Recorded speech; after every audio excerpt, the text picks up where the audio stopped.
Welcome everyone, and it's a Friday night here at FishEZ. We are looking at my glass plate. I like this glass plate. I look at it all the time for different purposes. I look for it to most of the time to be able to put. Maybe it's things I want to pull out with an eyedropper, sometimes small stuff, so it kind of lays it out flat, and I could use the eyedropper to pick it out. But what is this? Let me turn the light on. Here we go. So now I shine some light in here.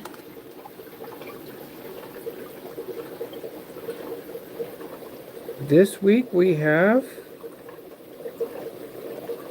plenty of babies. It's always a good scene.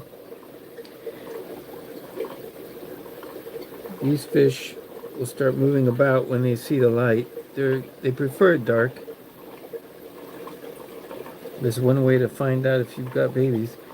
So I pulled these out 2 days ago. They were eggs, a lot of white eggs. I pulled out the white eggs last night. It's a little time insensitive, so you see there's some white eggs still right in here. And those I will probably just pull out with the eyedropper.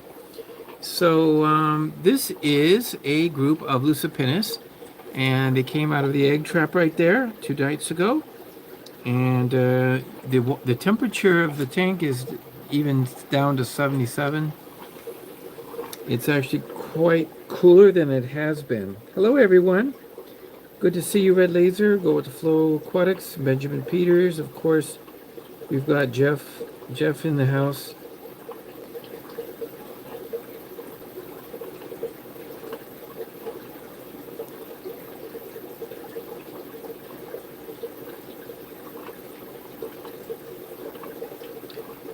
And I'm just looking through what's been going on. Andy Carson, huh? Well, thank you, everybody. We have a good number of people already connected, already chatting away. It's Friday night, and FishEZ is here to discuss several things. We even got some new fish in the fish room. We'll talk about that.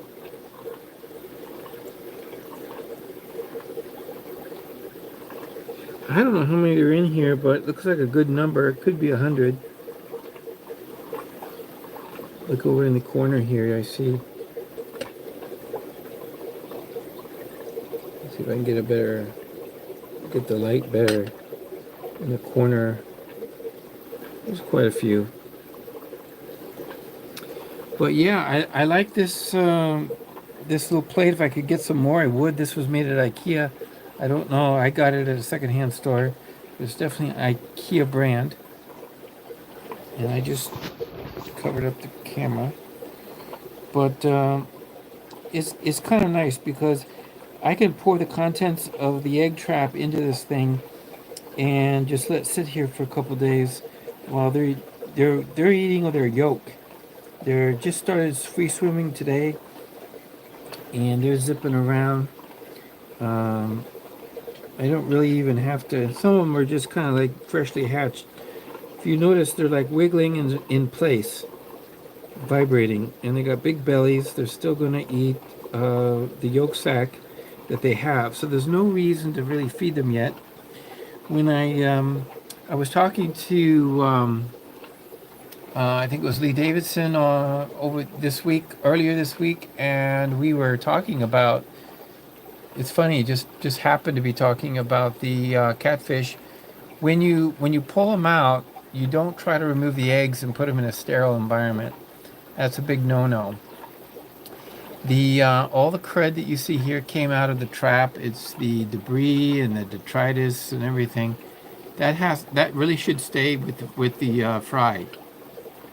There's all kinds of little microorganisms that go a long ways with fry this small. They are very small mouth, but in the beginning. So we're going to give them some microworms, and we'll give them just a tad to stir in there, but not yet. Maybe tomorrow.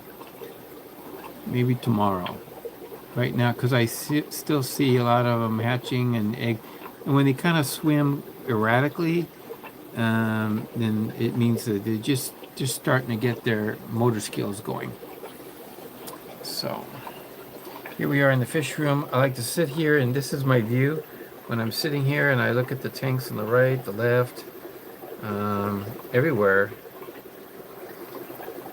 Yeah, they're fun to work with. Even the parents, they're kind of.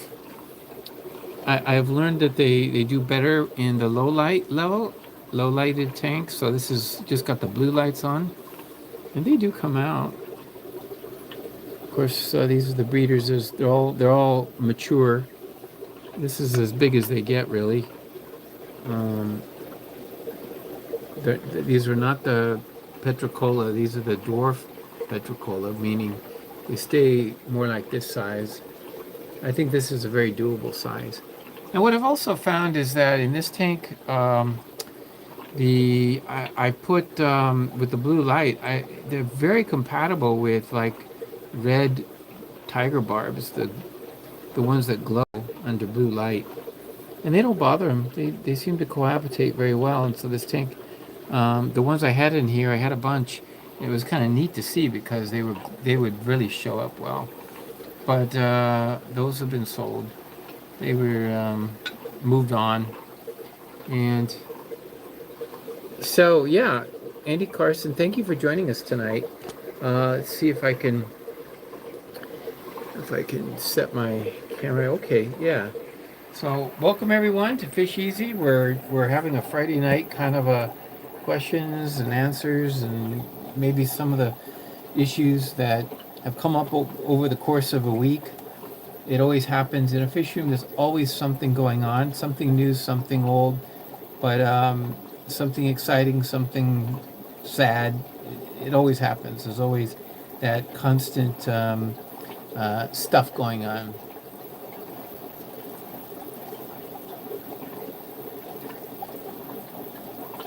I missed the conversation. You guys are talking about something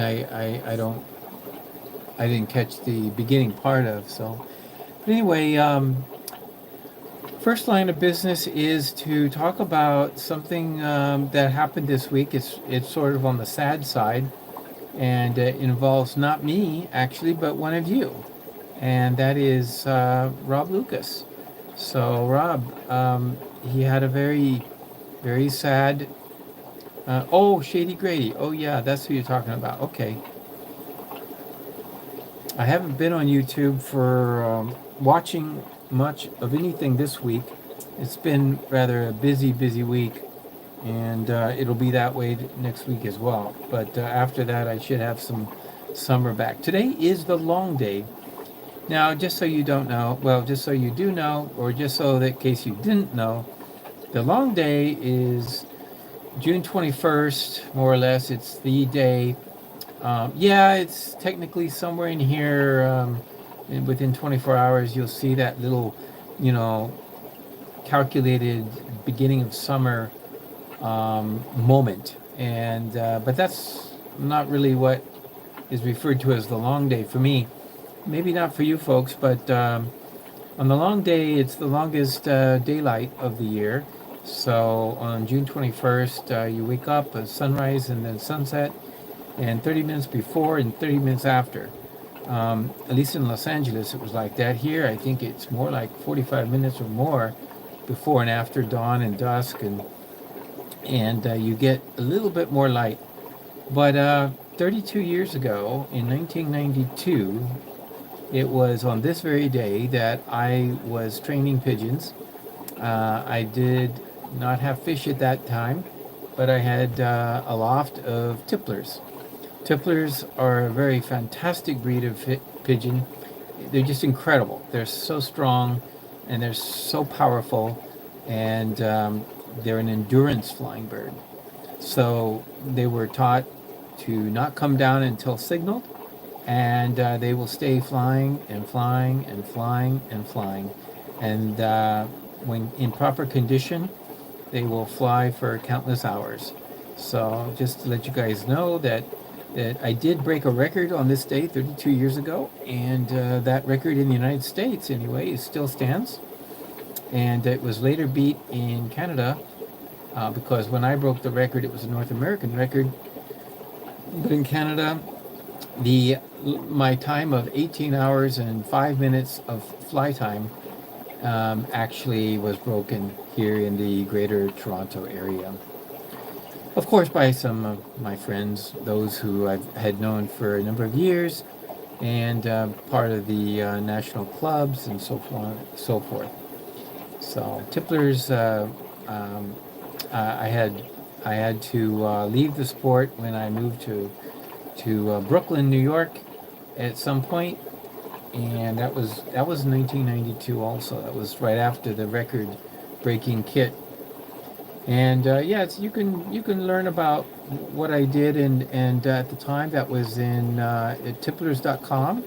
You can find the information. Tipplers, Tipplers, and they are a breed of endurance flying pigeon. And some of you out there, I remember talking to you in the past. I think Steve in Utah, I think, is one of them, and also had pigeons. And it's very common to fly domestic pigeons. Many people who have animals have, at one point in their life, enjoyed pigeons. For me, it was the most fantastic thing to actually, um, uh, shall we say, um, I just couldn't believe, because I also raised before that cage birds, and so parakeets and finches, and in Southern California where they was very nice. Satinets, oh, who's that? Go with the flow. Those are beautiful. Those are beautiful domestic breed. Not a flying one. Um, yeah, endurance flyers. They fly on the wing, and they have to fly no less than three together at all times, and they have to be watched at all times. And in order to get 18 hours, I had to fly 1 hour in the dark. I mean, pitch dark. So you got your dawn, you got your dusk, and then it was another hour on top of it in the pitch black. Here in Canada, I think they have a little advantage because I'm living here now and I'm seeing how light it is right now, and I just can't believe it. It's last night I was out walking around at 9:30, and I could still see light in the sky. And so flying the birds, teaching them how to fly at night was a real. Um, that's the tricky part. Getting pigeons to fly in the daytime is one thing, but most birds roost at night, and most birds don't fly at night. There are a few exceptions, but this was um, probably the actual biggest accomplishment, was to train them to fly at night. Anyway, enough of that. That's the little post. I forgot to put in my ears or my mics. Hold on a second. Let me grab it.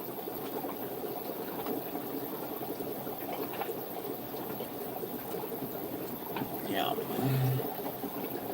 Yes, so I can be heard a lot easier, better. I just have to I just have to pop it into the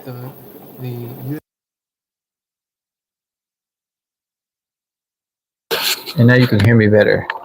Whoa. Sorry about that. And we'll just do it again. Maybe I'm not doing something right. Okay, got it there. Sorry about that, folks.